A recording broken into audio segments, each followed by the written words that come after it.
नमस्कार दोस्तों, हमारे Hindi short and Guru channel में आपका बहुत बहुत स्वागत है। यह वीडियो अंक संख्या 3 एक्सरसाइज नंबर 3 और 4 की स्पीच है, जो 100 शब्द प्रति मिनट की स्पीड से बोली जाएगी। तो स्टार्ट करते हैं दोस्तों। महोदय, देश की स्वतंत्रता का अर्थ मात्र राजनीतिक स्वतंत्रता नहीं, उसका अर्थ शहरी लोगों की स्वतंत्रता भी नहीं है। वास्तविक स्वतंत्रता वह होगी जिसमें ग्रामवासियों को अपने भाग्य, अपने भविष्य के निर्माण का स्वामित्व प्राप्त होगा। यह उनके स्वशासन के जरिए ही हो सकता है। महात्मा गांधी का यह कथन उनके सामाजिक दर्शन का मूल स्रोत है। उनका विचार था कि हर एक गांव एक गणतंत्र की तरह हो, वहाँ एक पंचायत हो जिसके पास उस गांव की सभी समस्याएं निपटाने का अधिकार हो। अपने देश में अब 73वां संशोधन लागू हो जाने से पंचायतों को पर्याप्त अधिकार मिलने का मार्ग प्रशस्त हो गया है और इस तरह उनका एक सपना साकार हुआ है। गांधी जी के सामाजिक दर्शन में मुख्य रूप से समाज एवं स्त्री पुरुष की महत्ता संबंधी विचारों को सम्मिलित किया जाता है। गांधी जी एक वर्ग विहीन, शोषण रहित, शांतिपूर्ण, जनतांत्रिक आदर्श समाज के पोषक थे।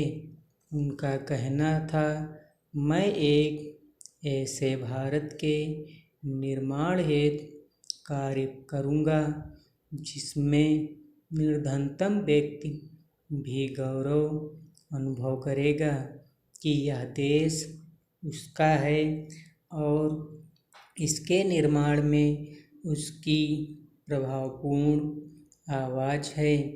मैं ऐसे भारत की रचना चाहूँगा जिसमें ऊंच नीच का भेदभाव न हो।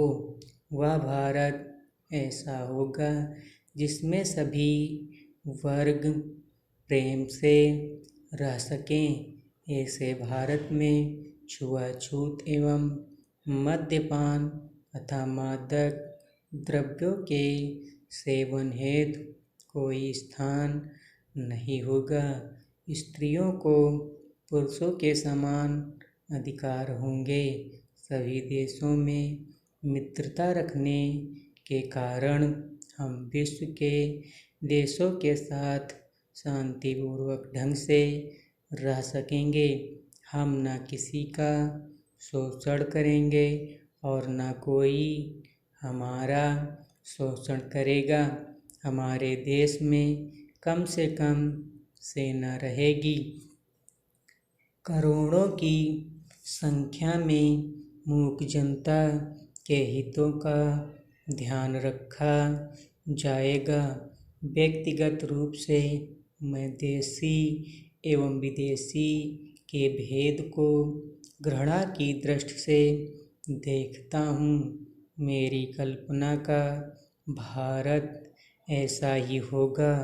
उक्त कथन से स्पष्ट है कि गांधी जी एक ऐसे समाज की रचना करना चाहते थे जिसमें जाति एवं वर्ण भेद समाप्त हो एवं सभी व्यक्ति समान समझे जाएं।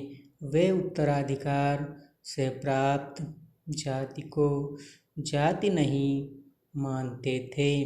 उनका विचार था कि वर्तमान जाति प्रथा पूर्व की वर्णाश्रम व्यवस्था से पूर्णतः विपरीत है। जितना ही शीघ्र इसको नष्ट करें उतना ही श्रेयस्कर है। जाति का धर्म से कोई संबंध नहीं।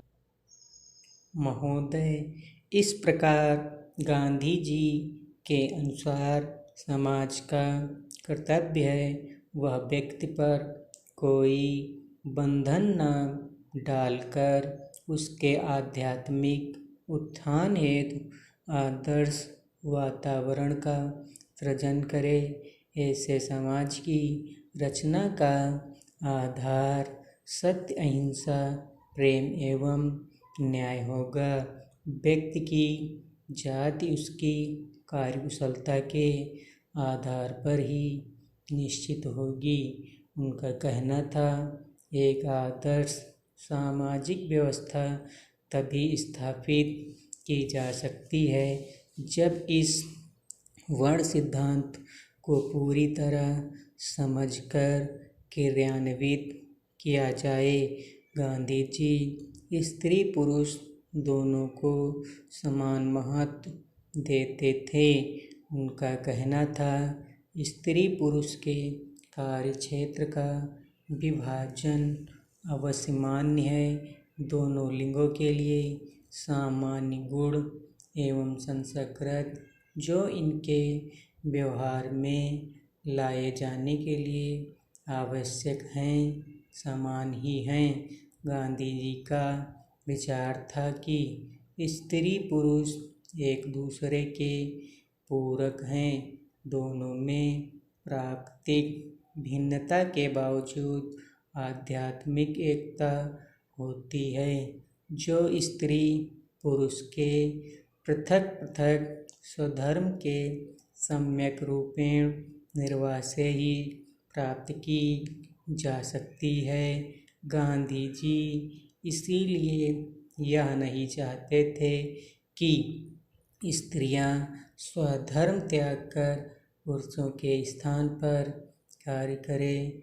वे स्त्रियां के कार्य को पुरुषों के कार्य से श्रेष्ठतर मानते हुए लिखते हैं। अपने घर को सुव्यवस्थित रखना उतना ही बहादुरी का काम है जितना कि उसे बाहरी आक्रमण से सुरक्षित रखना। गांधी जी सर्वत्र स्त्री को समान स्थान देने के पक्षपाती थे। इसी कारण वे स्त्रियों के मार्ग में अवरोध उत्पन्न करने वाले सभी तत्वों को समूल नष्ट करके प्रत्येक पग पर उनकी रक्षा एवं प्रतिष्ठा के पक्षधर थे। गांधी जी विवाह को प्राकृतिक आवश्यकता एवं गृहस्थ जीवन को सर्वोत्तम जीवन मानते थे। उनका कहना था, विवाह हिंदुओं के 4 आश्रमों में से एक प्रमुख आश्रम का आधार है। वास्तव में देखा जाए तो अन्य 3 आश्रमों का आधार भी गृहस्थ आश्रम ही है। विवाह का उद्देश्य व आदर्श है स्त्री पुरुष के शारीरिक संबंध के माध्यम से आध्यात्मिक एकता की प्राप्ति। मानवीय प्रेम जो इस एकता से उमड़ता है वह दैविक या सार्वभौमिक प्रेम की उपलब्धि का प्रथम कदम सिद्ध होता है। गांधी जी नारी को अपूर्व शक्ति मानते थे। वे उसे पाश्चात्य फैशन एवं रहन सहन से दूर रखकर ही पूजनीय समझते थे।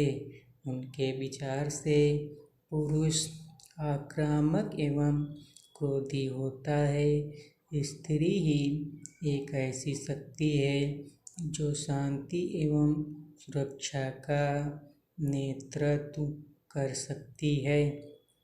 धन्यवाद दोस्तों।